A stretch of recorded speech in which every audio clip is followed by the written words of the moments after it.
ताकि प्रभु भी आपको इस्तेमाल करे, तो सबसे पहली बात प्रभु की आवाज सुने, और दूसरी बात प्रभु की आज्ञा। तो आज से कितने लोग तैयार हैं? तैयार हैं? Yes. Are you ready? Yes. तो आइए हम मिलकर परमेश्वर का धन्यवाद करें और एक वचन के साथ हम आज के वचनों की ओर जाएंगे। हम निकालेंगे एस्तर की पुस्तक, एस्तर की पुस्तक, उसका 4था अध्याय और उसका 16 वर्स, 4:16। कि तू जाकर शूशन के सब यहूदियों को इकट्ठा कर और तुम सब मिलकर मेरे निमित्त उपवास करो। 3 दिन रात ना हो कुछ खाओ और ना कुछ पियो, और मैं भी अपनी सहेलियों सहित उसी रीति से उपवास करूंगी, और ऐसी ही दशा में नियम के विरुद्ध राजा के पास भीतर जाऊंगी, और यदि नाश हो गई तो हो गई। हालेलुया। बोलो प्रभु यीशु मसीह की, बोलो प्रभु यीशु मसीह की। तो ये वचन ये लिखा गया है एस्तर उसका 4 और उसका 16 में ऐसा लिखा है, तो जाकर शूशन के सब यहूदियों को इकट्ठा कर और तुम सब मिलकर मेरे निमित्त उपवास करो। 3 दिन रात न तो कुछ खाओ और न कुछ पियो, मैं भी अपनी सहेलियों सहित उपवास करूंगी, और ऐसी ही दशा में मैं नियम के विरुद्ध राजा के पास भीतर जाऊंगी, और यदि मैं नष्ट हो गई तो हो गई। Hallelujah, hallelujah. आज का हमारा टॉपिक है उपवास और प्रार्थना। Hallelujah, hallelujah. बोले प्रभु यीशु मसीह की जय।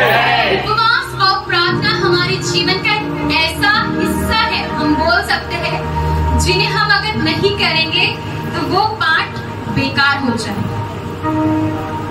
वो पाठ बेकार, वो हिस्सा जो है वो बेकार हो जाएगा। कौन से भाग है वो? उपवास और प्रार्थना। हालेलुया।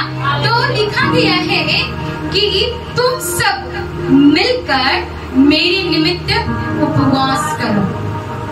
तो उपवास करने का ऐसा क्या प्रॉब्लम हुआ? ऐसी क्या बात हुई कि उपवास करना है? जरूरी नहीं है कि हर समय हम उपवास ही करें, लेकिन उपवास और प्रार्थना हमारे जीवन का एक भाग है। तो एस्तर रानी ने ऐसा क्यों कहा? आप सबों को तो एस्तर रानी की स्टोरी आई थिंक सभी को यहाँ ऑलमोस्ट जितने भी लोग हैं उन सबों को पता होगा, क्योंकि परमेश्वर का वचन में लिखा गया है एस्तर उसके पहले अध्याय में कि राजा शरीयश के दिनों में जो था उसने एक बड़ा भोज रखा था, और वहाँ उसके प्रांत के, उसके स्टेट के, उसके सिटी के सब लोगों को उसने क्या किया था? उस भोज में मतलब इनविटेशन दिया था, इनवाइट किया था। एक बड़ा सा क्या कहते हैं सेलिब्रेशन में उन्होंने उनको इनवाइट किया था।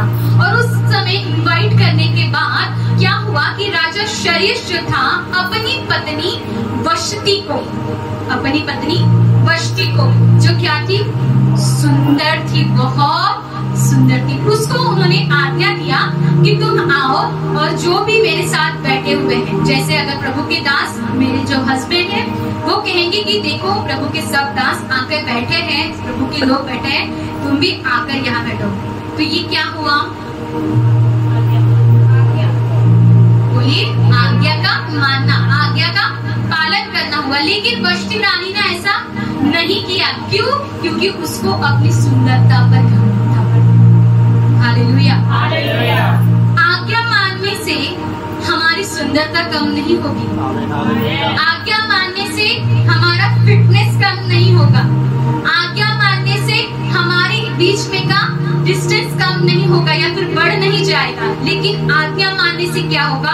हम उसके उस बातों के और नजदीक जाएंगे। जैसे प्रभु की दासी ने मुझे बुलाया कि मैं रायपुर में आने वाली हूँ, तो प्रभु की दासी मैं चाहती हूँ कि आपके चर्च में। तो प्रभु की दासी ने क्या कहा? हाँ सिस्टर, मोस्ट वेलकम। तो जब मैंने उनसे पूछा तो हमारे बीच के डिस्टेंस बढ़ गया कि कम हुआ? कैसा है? मैं आई तो डिस्टेंस कम हो गया ना। मैं रांची से अभी यहाँ आई हूँ रायपुर में आंटी के यहाँ रेवरेंड उदित के यहाँ रुकी हूँ और फिर वहां से दीदी के पास आई हूँ, पास्टर के सिस्टर के पास आई हूँ कि वहां से डिस्टेंस कम हो गया ना। हालेलुया। तो आज्ञा मानने से क्या होता है? डिस्टेंस कम होता है, कम हो जाता है। हालेलुया। तो ये डिस्टेंस जब कम हुआ है तो रानी वष्टी ने तो ये नहीं किया, उसको अपनी सुंदरता पर बहुत घमंड था, वो नहीं आई। तब राजा ने और उसके लोगों ने कहा कि राजा देखो, अगर आपकी ही पत्नी आपकी आज्ञा को, एक राजा की पत्नी रानी अगर उसकी आज्ञा को नहीं मानेगी तो क्या सारे लोग मानेंगे? अगर इनके हस्बैंड की आज्ञा, इनके हस्बैंड की बातें अगर ये नहीं मानेंगे तो क्या आप लोग इनकी आज्ञा को मानेंगे क्या? नहीं। ये तो ऑब्वियसली बात है ना कि अगर हमारा पति हमसे कुछ बोल रहा है, अगर हम उसे नहीं मानेंगे तो हमारे आने वाले बच्चे वो क्या हमारी बातों को मानेंगे? नहीं मानेंगे। यही सेम किस्सा वहाँ पर भी हुआ। तो जब राजा को ये बात पता चली तो सब राजा के लोगों ने कहा कि देखो राजा, आपकी रानी जो वष्टी है उसको इतना घमंड अपनी सुंदरता पे कि उसने आने से इनकार कर दिया, आपके आज्ञा का पालन नहीं किया है। तो आज्ञा का पालन जब नहीं किया है तो आगे जाकर उन्होंने क्या किया कि उसको रानी वष्टी को रानी के पद से हटा दिया जाए। और इससे भी सुंदर लेकिन परमेश्वर का भय मानने वाली स्त्री। हालेलुया। बोलो प्रभु यीशु मसीह की जय।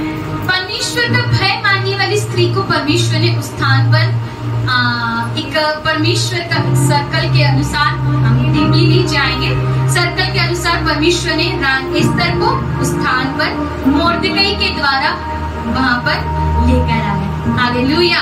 बोलो प्रभु यीशु मसीह की जय। और एक वचन में आपको छोटा सा मैं बताऊंगी वहाँ पर किस तरह एस्तर ने अपने चाचा मोर्देकाई की बात सुनी है।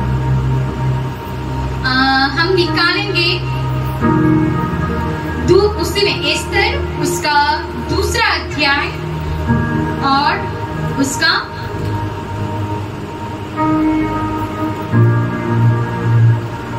7 वचन। उसने हदस्सा नामक अपनी चचेरी बहन की, जो एस्तर भी कहलाती थी, पाला पोसा था, क्योंकि उसके माता पिता कोई न थे और वह लड़की सुंदर और रूपवती थी। और जब उसके माता पिता मर गए तब मोर्देकाई ने उसको अपनी बेटी करके पाला। हालेलुया। तो जब मोर्देकाई ने उसको अपनी बेटी करके पाला तो क्या हुआ? डायरेक्टली बोलने से वो उनके माँ बाप के समान, पिता के समान हो गया। हालेलुया। और आज्ञा मानने से क्या किया हमने? डिस्टेंस को कम कर दिया। आज्ञा मानने से डिस्टेंस को कम कर दिया। वही काम एस्तर ने भी किया है। हालेलुया। उसने मोर्देकाई की बातों को माना और मोर्देकाई ने जब एस्तर रानी को उस रानी बनने के प्रोसेस में, मतलब जब वो प्रोसेस चल रहा था कि राजा शरेश बहुत सारी लड़कियों को, सुंदर सुंदर लड़कियों को बुला रहा था कि वो मेरी रानी बनने के योग्य है या नहीं है, क्या वो सुंदर है या नहीं है, प्रभु का भय मानने वाली है या नहीं। इन सब बातों में उसने क्या पाया? एक ही एस्तर ही और 1-2 लड़कियां हैं जो उसके पात्र हैं, मतलब उसके लायक हैं।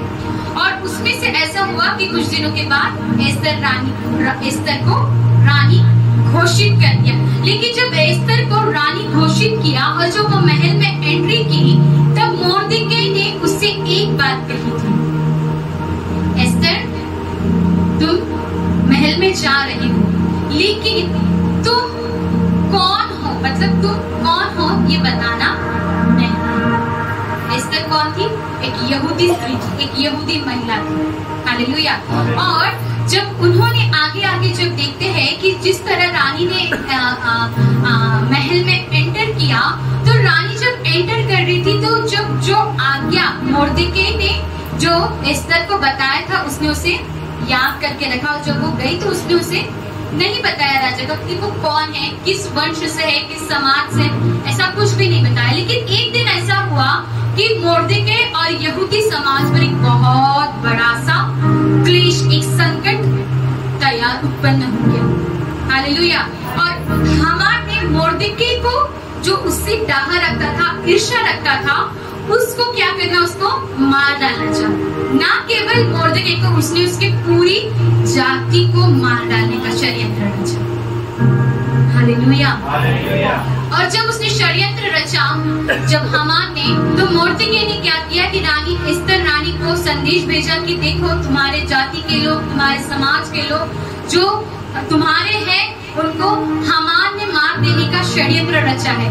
और जब उसने ये बात सुनी, तब रानी कहती है, एस्तर रानी, कि तुम सब मेरे लिए मिलकर उपवास करो। हालेलुया।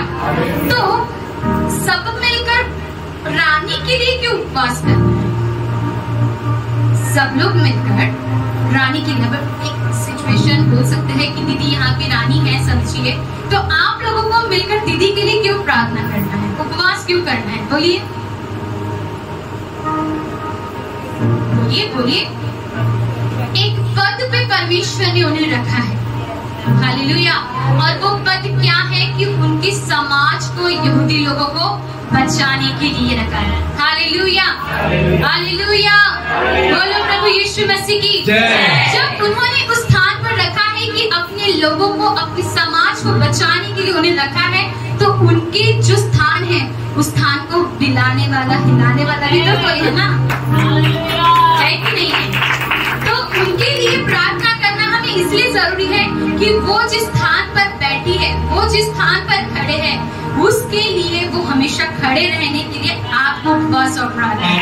Hallelujah, hallelujah. तो हमारी ये जिम्मेदारी है कि प्रभु की दासी के लिए, प्रभु की बेटी के लिए, प्रभु के लोगों के लिए उपवास और प्रार्थना करना है।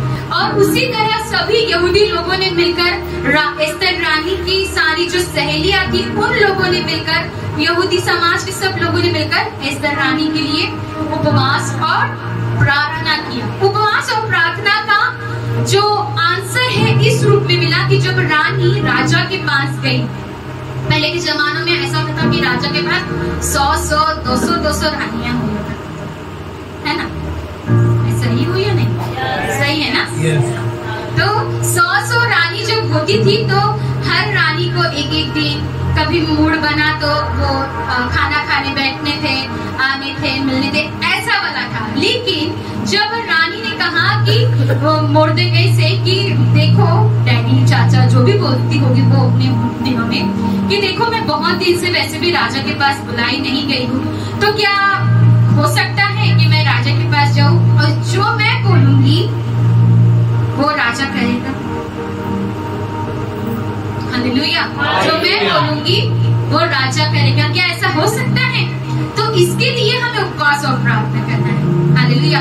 क्योंकि आप सबों के बंधनों को तोड़ने के लिए प्रभु की बेटी यहाँ खड़ी है। Hallelujah, hallelujah. क्योंकि परमेश्वर ने उन्हें अधिकार दिया है आपके लिए प्रार्थना करने का। हालेलुया। आप उनके परमेश्वर के लिए, जो एक मध्यस्थ यीशु मसीह है, हालेलुया, पिता परमेश्वर और पुत्र परमेश्वर में, पवित्र आत्मा परमेश्वर में मध्यस्थी कौन है? यीशु मसीह। उनके बीच में मध्यस्थता करने के लिए उन्होंने परमेश्वर के पुत्र को भेजा। तो उस स्थान पर आज प्रभु की दासी है। हालेलुया। कि आप सबों के लिए वो परमेश्वर के सम्मुख में जाए। हालेलुया। तो उनके लिए प्रार्थना करने के लिए जब वह गई, तो आगे ऐसा लिखा गया है कि अगर मैं उस राजा के पास में जाऊं और हो सके कि राजा मुझे निग्लेक्ट कर दे, रिजेक्ट कर दे, या फिर वो मुझसे मिलना ही ना चाहे, तो हालेलुया, हालेलुया।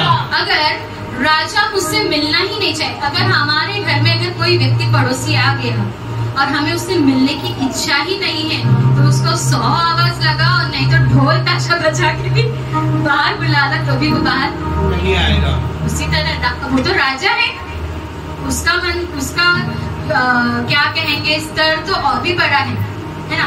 वो तो अपनी इच्छा से चलेगा ना। तो इसीलिए कि जब वो रानी, जो एस्तर रानी जो थी, वो जब राजा के पास जाए, तो राजा उसका जो निमंत्रण है, इनविटेशन है, वो एक्सेप्ट करे। हालेलुया। और वही हुआ कि जब रानी एस्तर रानी जब राजा के पास गई, शरेश राजा के पास जब वे गई, तो उपवास और प्रार्थना के माध्यम से, उपवास और प्रार्थना करने के द्वारा राजा ने एस्तर रानी का इनविटेशन एक्सेप्ट कर लिया। Hallelujah, hallelujah. और तब जाकर यहूदी जो रानी थी, आगे हम जाएंगे, रानी ने क्या किया बताया कि इस तरह से हुआ है कि हामान ने हमारे जो यहूदी समाज के लोग हैं उनको मार डालने का षड्यंत्र रचा है, ऐसा ऐसा हुआ है। और मोर्देकै भी हमारे साथ है, और मोर्देकै ने भी आपके साथ बहुत सारी भलाइयाँ की है। और बहुत एक टाइम था कि मोर्देकै जो एस्तर का चाचा या फिर डैडी थे, उन्होंने उनको बचाया था, राजा शरेश को बचाया था, उनके एनिमी से, शत्रु से बचाया था। ये सब बातें होती गई। तब जो हामान ने जो मोर्देकै ने एस्तर को जो आज्ञा दी थी कि तुम ये नहीं बताना कि तुम कौन हो, यहूदी, उस आज्ञा को उसने पालन किया। अगर उसने पहले ही बता दी होती कि नहीं मैं तो यहूदी समाज से हूँ, मेरे चाचा मोर्देकै है, ये है वो है, तो क्या आज वो एस्तर जो रानी के स्तर पे होती, क्या वो प्लेस पे होती? हालेलुया। और अगर वो उस प्लेस पे ही नहीं होती तो क्या वो अपने लोगों को, अपने समाज को बचा सकती थी? लेकिन एक आज्ञा मानने के द्वारा उसने क्या किया? पूरे समाज को, पूरे लोगों को, अपने परिवारों को उसने बचा लिया। हालेलुया, बोलो प्रभु यीशु मसीह की। तो आज हमारे मध्य में एक ही हमें काम करना है, वो है परमेश्वर की आज्ञा का पालन। हालेलुया। जिस तरह एस्तर रानी ने आज्ञा का पालन किया और रानी होकर भी उसने नहीं बताया, और जब उचित समय आया तब उसने बताया, तो क्या किया उसके द्वारा? परमेश्वर के उन लोगों को उसने बचा लिया। हालेलुया। तो आज आपको और मुझको भी एक जिम्मेदारी दी गई है, हर एक लेडीज पे, हर एक जेंट्स पे, हर एक यूथ पे, चाहे वे गर्ल्स हो चाहे वे बॉयज हो, हर एक लोगों पर परमेश्वर ने एक जिम्मेदारी दी है। वो जिम्मेदारी ये है कि आपको अपने लोगों को बचाना है। हालेलुया। ये जिम्मेदारी परमेश्वर ने आपके ऊपर दिया, आपके कंधों के ऊपर दिया है। हालेलुया। जिस तरह एक फैमिली को चलाने के लिए हस्बैंड, वाइफ और बच्चे, बोलने से एक पूरा परिवार किसे कहेंगे? हस्बैंड, वाइफ और बच्चे, चाहे वो 2 हो, 3 हो, 4 हो, 5, जितने भी हो, लेकिन एक फैमिली को कंप्लीट होने के लिए हस्बैंड, वाइफ और बच्चे। तो उसी तरह एक परिवार को, एक समाज को बचाने के लिए जब एक परिवार को जिम्मेदारी भी दी जाती है, उसी तरह की जिम्मेदारी आज हमारे ऊपर कि आज हम भी अपने लोगों को बचाएं। हालेलुया। और वो कैसे बचाएंगे? एक आज्ञा जो यीशु मसीह ने दी है, यीशु मसीह ने दी है। वो कौन सी आज्ञा है? मत्ती रचित सुसमाचार के 28 अध्याय के लास्ट में दिया है कि तुम जगत के अंत तक, जगत के कोई भी छोर में क्यों ना चले जाओ, लेकिन तुम्हें यीशु मसीह के द्वारा, पिता और पुत्र और पवित्र आत्मा के द्वारा तुम्हें बपतिस्मा देकर उन्हें चेला बनाना है। हालेलुया। और इस तरह से हम क्या करेंगे? हम अपने लोगों को हम बचा लेंगे। हालेलुया। इसीलिए मैं कहती हूँ आज स्पेशली करके स्त्रियों के लिए आज एक वचन है, सिस्टर्स के लिए, लेडीज के लिए वचन है, और साथ ही साथ हमारे भाइयों के लिए भी ये वचन है कि परमेश्वर ने आपको और मुझको एक आज्ञा दी है कि जगत के अंत तक तुम जाओ, पिता और पुत्र और पवित्र आत्मा के नाम से उन्हें बपतिस्मा दो, ताकि वे भी परमेश्वर के चेले ठहराए जाए। और चेले ठहराने के द्वारा ये पूरा समाज, ये पूरा विश्व, ये पूरा भारत, ये पूरा छत्तीसगढ़, ये पूरा रायपुर शहर यीशु मसीह के नाम से बचाया जाए। Hallelujah, hallelujah. ये नगर बचाया जाए, इस नगर के हर एक घर बचाए जाए, हर एक परिवार बचाए जाए। ये जिम्मेदारी आज आपके ऊपर है। Hallelujah, hallelujah. बच्चे से लेकर बुजुर्ग तक सभी को बचाने की जिम्मेदारी आज आपकी। तो आज कितने लोग आप अपनी जिम्मेदारी को उठाने के लिए तैयार हैं? कितने लोग हैं आज अपने परिवारों के लिए बचाने के लिए तैयार हैं? कितने लोग अपने समाज की जिम्मेदारी को उठाने के लिए कि प्रभु मैं अपने समाज के लिए, अपने लोगों के लिए परमेश्वर में खड़ी होंगी। जिस तरह एस्तर रानी अपने लोगों के लिए खड़ी हुई, उसी तरह परमेश्वर आज जब परमेश्वर ने आपको और मुझको बचाया है, तो आपका और मेरी जिम्मेदारी है कि परमेश्वर ने जैसे आपको बचाया है वैसे आप अपने पूरे परिवार को, अपने पूरे नगर को, पूरी बस्ती को, इस पूरे छत्तीसगढ़ को, इस पूरे रायपुर को, पूरे भारत को, पूरे विश्व को बचाया जाए। Hallelujah, hallelujah, hallelujah. बोलो प्रभु यीशु मसीह की जय, बोलो प्रभु यीशु मसीह की जय। तो आज हमने सीखा एस्तर रानी के जीवन से हमने आज 5 बातों को सीखा है। पहली बात आज्ञा मानना, दूसरी बात उपवास करना, तीसरी बात प्रार्थना करना। पर प्रार्थना करना है जब हम मुसीबत में हो, चाहे सुख में हो, चाहे दुख में हो, हर बातों में प्रार्थना करना है। हालेलुया। चौथी बात प्रार्थना आराधना के बाद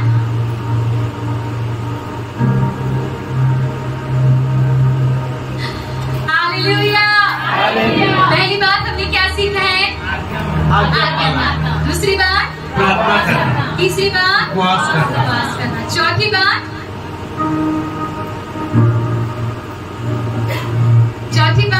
अच्छा फिर से आपको मैं नहीं बताऊंगी, आपको खुद ही याद आ जाएगा। पहली बात आज्ञा मानना, दूसरी बात प्रार्थना करना, तीसरी बात उपवास करना, चौथी बात अरे अभी तो बताया है अपने परिवार को बचाने की जिम्मेदारी दी है। Hallelujah, hallelujah. बोलो प्रभु यीशु मसीह की। तो फिर से 1 सेकंड, आज तो मैं आपको ये याद करा के जाऊंगी। 1 सेकंड, फिर से एक बार। पहली बात आज्ञा मानना जी, दूसरी बात प्रार्थना करना है, तीसरी बात उपवास करना है, चौथी बात अपने परिवार को बचाने के लिए, उसके साथ ही साथ अपने नेबर्स को बचाना, अपने पड़ोसियों को बचाना है, अपने नगर को बचाना है, अपने क्षेत्र को बचाना है, छत्तीसगढ़ को बचाना है, रायपुर को बचाना है, सारे जगह को हमें बचाना है। Hallelujah, hallelujah, hallelujah. बोलो प्रभु यीशु मसीह की जय, बोलो प्रभु यीशु मसीह की जय, बोलो प्रभु यीशु मसीह की जय। आमीन। 5वीं और अंतिम, जब ये सब बातें हो चुकी,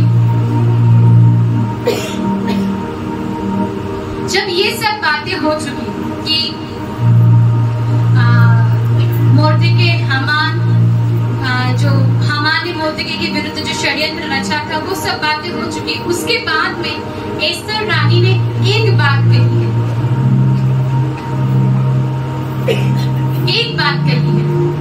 कि हमारा परमेश्वर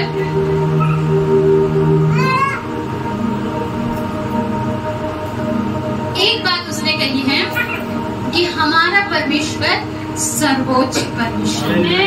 हालेलुया, हालेलुया। हमारा परमेश्वर सर्वोच्च परमेश्वर है। क्यों? क्योंकि उसने शत्रु के सारे जो हथियार, जो तीर हमारे ऊपर आ रहे थे, उनको वहीं से कैंसिल कर दिया, वहीं से नष्ट कर दिया है। हालेलुया।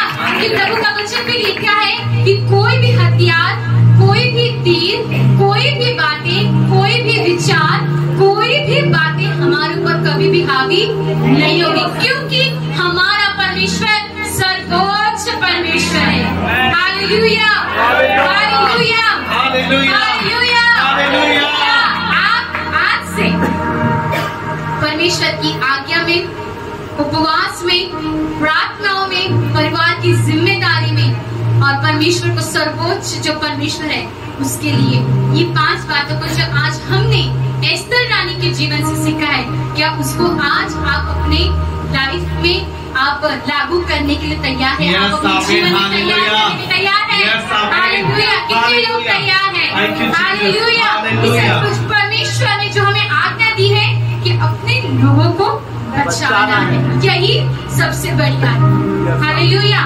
ये वचन हम पढ़ेंगे जरूर, मत्ती उसका 28 अध्याय, मत्ती उसका 28 अध्याय। ये वचन तो मैं आपको जरूर पढ़ाऊंगी, क्योंकि और ये वचन लेकर हमें हमारे लोगों के लिए, हमारे परिवारों के लिए, हमारे कलीसिया के लिए, हमारे क्षेत्र के लिए हमें प्रार्थना करना है। हालेलुया। हम पढ़ेंगे मत्ती उसका 28 अध्याय, उसका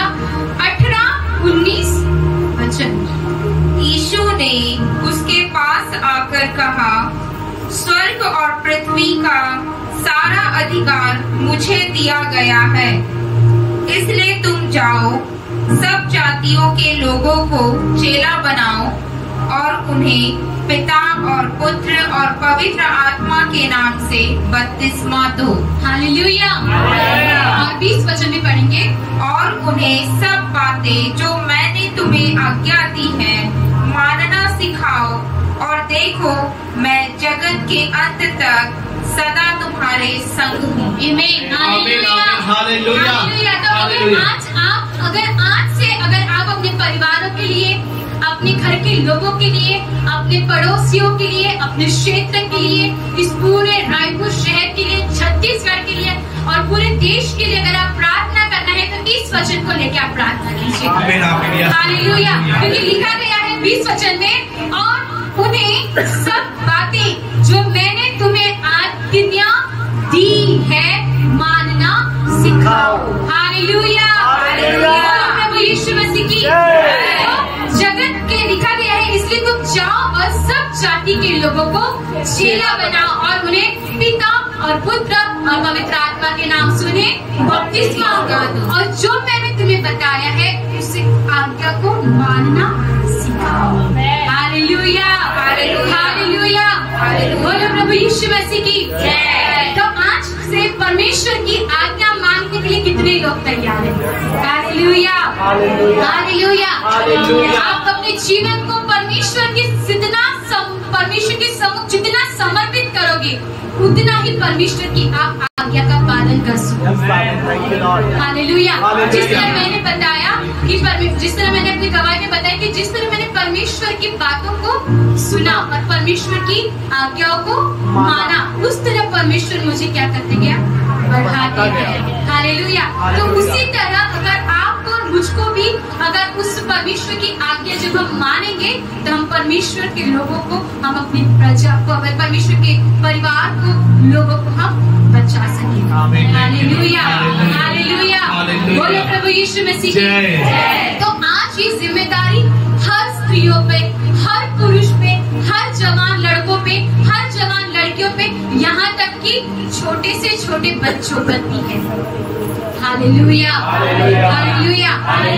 जिस तरह हम अपने परिवार की जिम्मेदारी को पूरा करते हैं कि जिस तरह मम्मी माँ हो तो वो दो टाइम का खाना बनाती है, कपड़ा धोती है, प्रेस करती है, सब चीजों को उसकी जिम्मेदारी है कि नहीं है?